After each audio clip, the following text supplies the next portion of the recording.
we finally got the Norwegian flag up, meaning that it's in peacetime. And we celebrated 8th of May, and now celebrated the 17th of May. Yeah.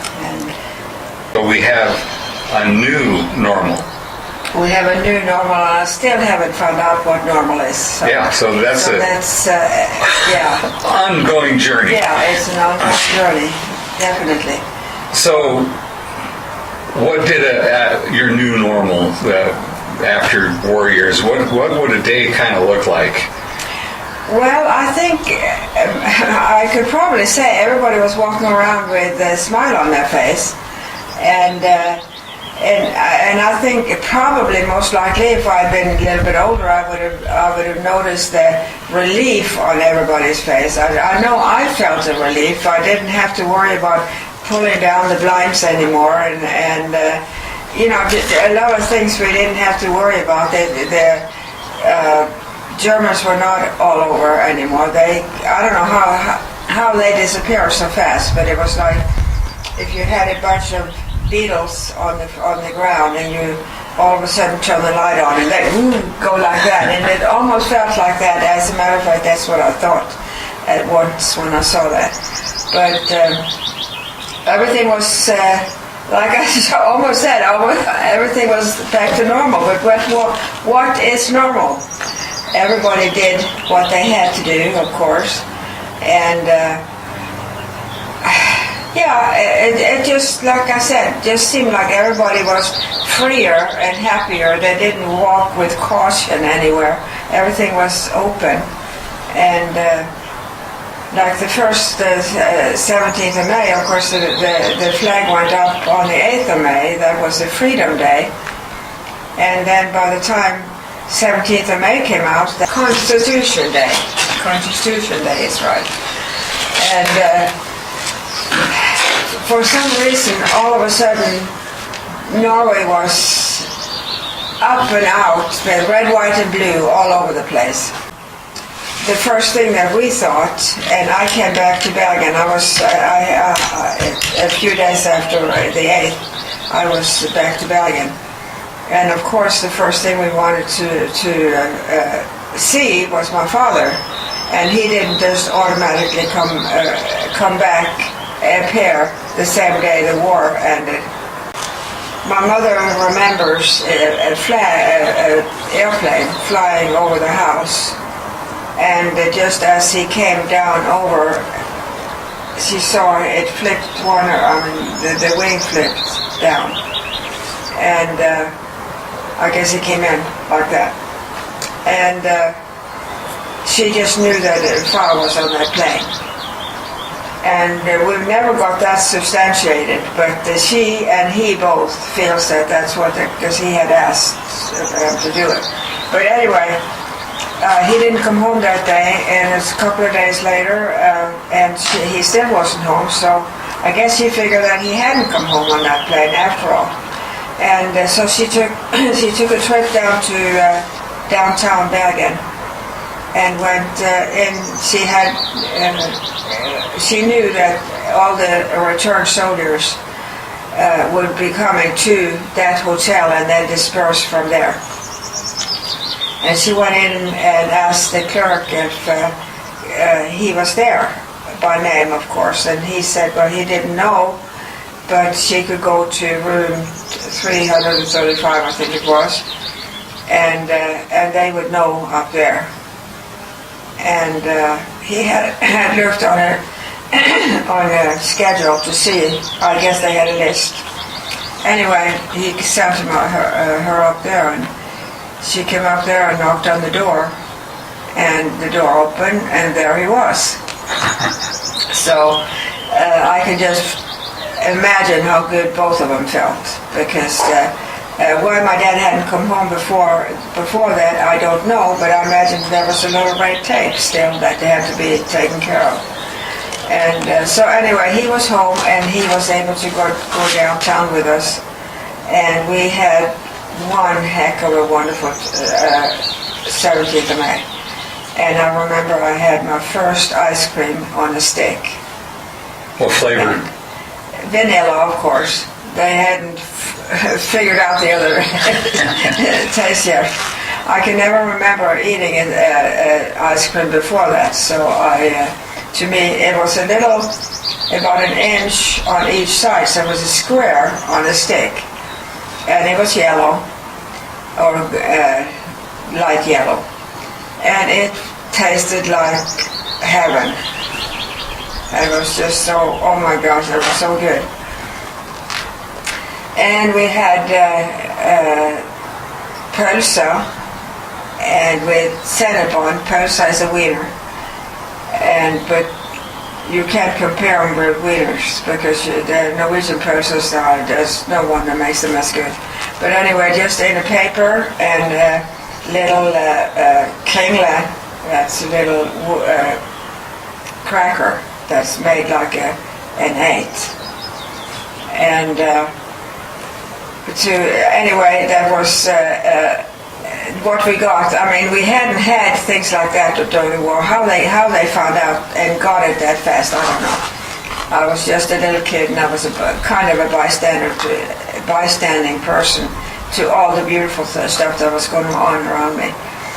But Mor and Far and we all went uptown, and Far was in the parade marching through the town in his beautiful suit uniform. And how proud we were, and just the people came over to us and congratulated that he had come home, and they talked about, can you come to our house that day, and can you come to our, they wanted them to come to their houses to celebrate. So that, and the drummers and the bukoffs and everything, they were all there. And it was just one fantastic day. So that's all I remember about the end of the war. And later on, it didn't take too long, but we were still on rationing coupons. We had so many for milk, so many for bread, and so many for the different things that we had to buy. And each day you went to buy the things you needed, that little piece got cut off. And we also all of a sudden had a card for candy. We hadn't had chocolate for years, and each one of us got a ration for one large chocolate and one smaller, and then just so many little caramels that was called smørbrød, buttercup.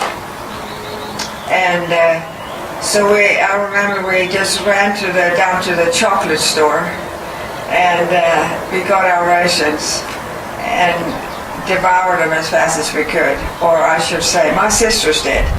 I was always, I don't know why I did that, but I always ate it slower because I thought it would last longer. And of course it did. But when they were all through with theirs, I shared mine with them because I felt bad about eating it and not having them there. So, and that's how I guess I've always been that way, because my mother mentioned it several times that Elsa's saving it because she wants to eat it, and then she winds up sharing it with everybody. And she liked that trait in me. But that was a big thing. We were just absolutely crazy. We ran down to the store each time. I think it was every 3 months. Well, it could have been every 4 months. I don't know. But one thing I'd like to write, because of the chocolate, I want to bring out is that the first Christmas that we had as a family, so it would be the first Christmas in 1945. I have an uncle, Uncle Andreas. He was my mother's only brother, and he was a teenager, or a late teenager. To us, he was a grown man. But when we opened our Christmas presents, each one of us 4 girls got a ration of his. It's about the nicest thing anybody's ever done for me. That's awesome. Because everybody loves chocolate, and everybody looked forward to these ration days when we could get ours. And now he has saved 4 of his rations just so we would have a Christmas present from him. And that was big. That was really, that I've never ever forgotten that. There had to be a lot of cleanup after the war. Was that the case? Yeah, and that was one of the things that my father was in charge of, cleaning up and getting rid of everything, like the storage things that the Germans left and all of that stuff. That had to be given to the right people. And so he kept track of all even the buildings that they had built, like barracks and stuff. He was in charge of who was going to get what. So he was pretty busy in doing that, and that was more or less his job. I don't know, there's a name for it, but I don't know what the name for it is. And but the thing is, in Norway it's always been a very clean country. Everything is always orderly, and so that hadn't changed. But when you think of all the things that they needed to get rid of and give it to the right people, I think he had a hard job of it. So, but that was, like I said, that was his job, and he told me of some of the things, but I can't really remember it well enough to retell it because I might be wrong in some of the things that he worked with. But he told me some very nice stories about Hilmar Rexton. That was a very important person, and he owned a lot of businesses and stuff, and he really helped a lot with helping the people that needed things. So I know he invested in some barracks that my father figured they should make available to the soldiers as they came home with their English brides. Because a lot of them brought their English brides home, and there was no place to live. It was a house shortage. People, for example, couldn't just up and get married and move into an apartment or house. They didn't have a place to live. So a lot of people that did get married, they lived with the parents of one of them. And the only people I do remember that if a wife or a woman got pregnant, they were on the top of the list to get an apartment or a place to live. And so I think a lot of the girls got pregnant, or women got pregnant just to have a place to live. There you have it. That's just a thought. But I remember seeing one couple get married in the church right down below where we lived. Beautiful woman. Oh gosh, she was beautiful. And I knew she was pregnant when she got married, and I thought, yeah, that's because she wants an apartment. I don't know her well enough to know if she ever did, but it was just a common thought that if you're pregnant, you have a better chance. But I know also that a lot of them had to live with the parents for several years before they got. So there was a lot of building going on after the war, and I know I was away for 42 years, and when I came home, I didn't even recognize places where I used to go skiing, for example, because that was full of apartment buildings and houses. So things happened very fast in those post-war days, right? Yeah.